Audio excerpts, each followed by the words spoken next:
How does power or politics work in Washington? That's exactly what we're going to talk about today. If you want to venture out of this video, please like, subscribe, comment, and share. Most Americans believe that politics works like this. You vote, politicians debate, Congress votes laws into power, and then the president signs them. But the reality inside Washington is much more complicated than you think. Because by the time a bill reaches the floor, or by the time a president signs it into a law, or a major decision is announced, well, guess what?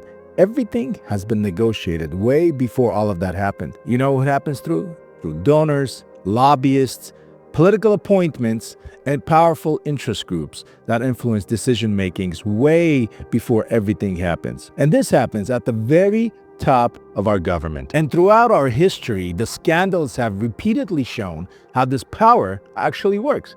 And what's the number one thing behind politics? Money, because without it, it doesn't function. The US 2020 elections was one of the most expensive congressional races in the entire history. It cost about $14 billion. That goes along for the president, for congressional races, and Senate races. You know who that money came from? Came from individual donors, political action committees, corporations or businesses, unions, and of course, our very favorite billionaires. Some of these most influential donor networks in Washington include, for instance, the Koch political network, who was founded by the two brothers, the billionaire industrialists Charles and David Koch. Their network has spent hundreds of millions of dollars on supporting conservative movements or conservative candidates and policies. Another powerful donor group is Act Blue, which is a major fundraising platform used by the Democratic candidates that collect millions of small dollar donations, and this is purely online.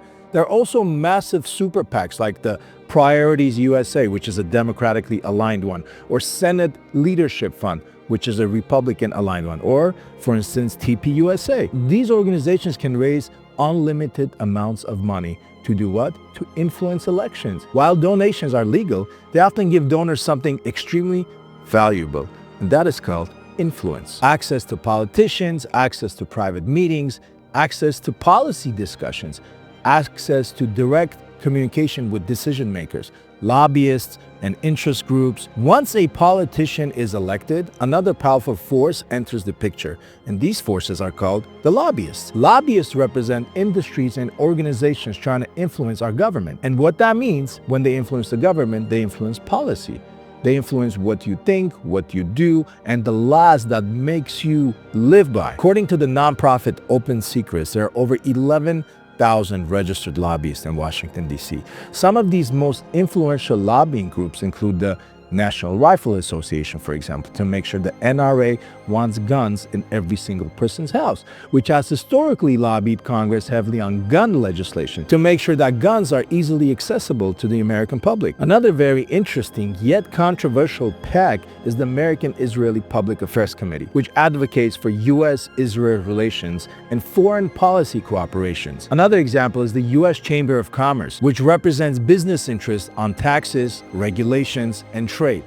And finally, it's tech, big tech we're talking about. Companies like Google, Amazon, Meta, collectively, they spend tens of millions of dollars lobbying Congress every single year, year after year. Lobbyists often draft policy proposals. They meet with lawmakers and they testify before congressional committees. While lobbying is absolutely legal, but this question arises. Critics argue it gives powerful industries great influence than ordinary voters. Another major power of the presidency is the constitutional authority to grant pardons and clemency. Presidents from both parties have used this power in controversial ways, and I'm going to bring you a few examples. One of the most famous examples happened in January 20th of 2001, which was the final day of President Bill Clinton. Clinton issued a pardon to Mark Rich, a billionaire commodities trader who had been indicted in the U.S. for tax evasion and illegal oil trading with Iran. Iran of all places, right?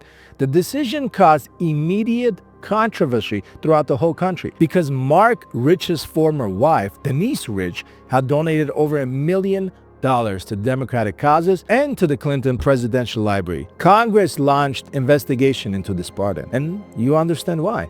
Because her husband got pardoned. Simple as that. All it took was $1 million. And what is $1 million to a billionaire?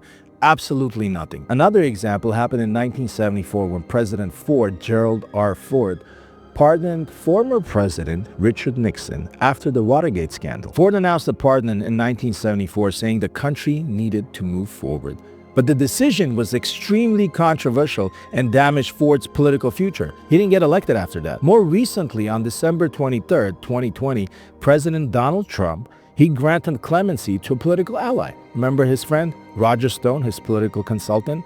He'd been convicted of lying to Congress during the investigation into the Russiagate, or the Russian interference scandal, in 2016. Another enormous influence in Washington comes from Supreme Court appointments. Presidents appoint the justices who can shape the American law, or the American way of living. And for decades, this was a big scandal. For example, in 2016, Justice Antonin Scalia died unexpectedly, and President Obama nominated Merrick Garland to the Supreme Court. But the Republican-controlled Senate, led by Majority Leader Mitch McConnell, refused to hold hearings on his nomination. After Donald Trump became president in 2017, he nominated Neil Gorsuch, who was confirmed to the Supreme Court. Trump later appointed Brett Kavanaugh in 2018, Amy Coney Barrett in 2020. These appointments shift the ideological balance of power in the Supreme Court, and those decisions are now what is so important in America. Now let's look at Congress. Congress power is often concentrated in committee leaderships. Committees decide which bills move forward and which ones never reach the floor. One of the most powerful committees in the House is the Ways and Means Committee, which controls tax policy. Remember that debate with Hillary Clinton and Donald Trump when he says, your people actually voted this in, and that's why we have the loopholes, and that's why I'm not paying those taxes? It's one of those things. That's how these tax policies are actually made. Another one is the Senate Appropriations Committee, which helps determine how trillions of our dollars, taxpayer dollars, in the federal government are being spent or allocated. For decades, these powerful lawmakers use these committees to position and direct federal funding to their states.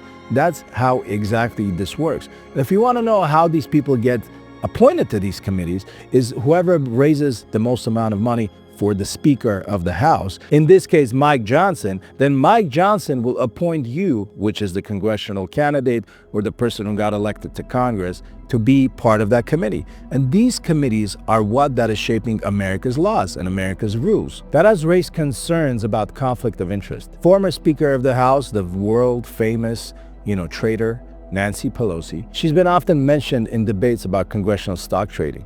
Is that legal? Is that ethical? How did she become such a wealthy individual? Not only her, but her husband as well, with all the government contracts. Critics argue every single time that members of Congress should be banned from trading individual stocks. Several lawmakers from both parties, they proposed legislation to limit or to prohibit congressional stock trading. But so far, no comprehensive ban has been passed. And guess what? It never will. Understanding how power actually works is essential for any democracy, because informed citizens are the only real checks and balances, and they are the only real check on political power. If you want to venture out of this video, please like, subscribe, comment, and share. Thank you. I would love to hear your opinion.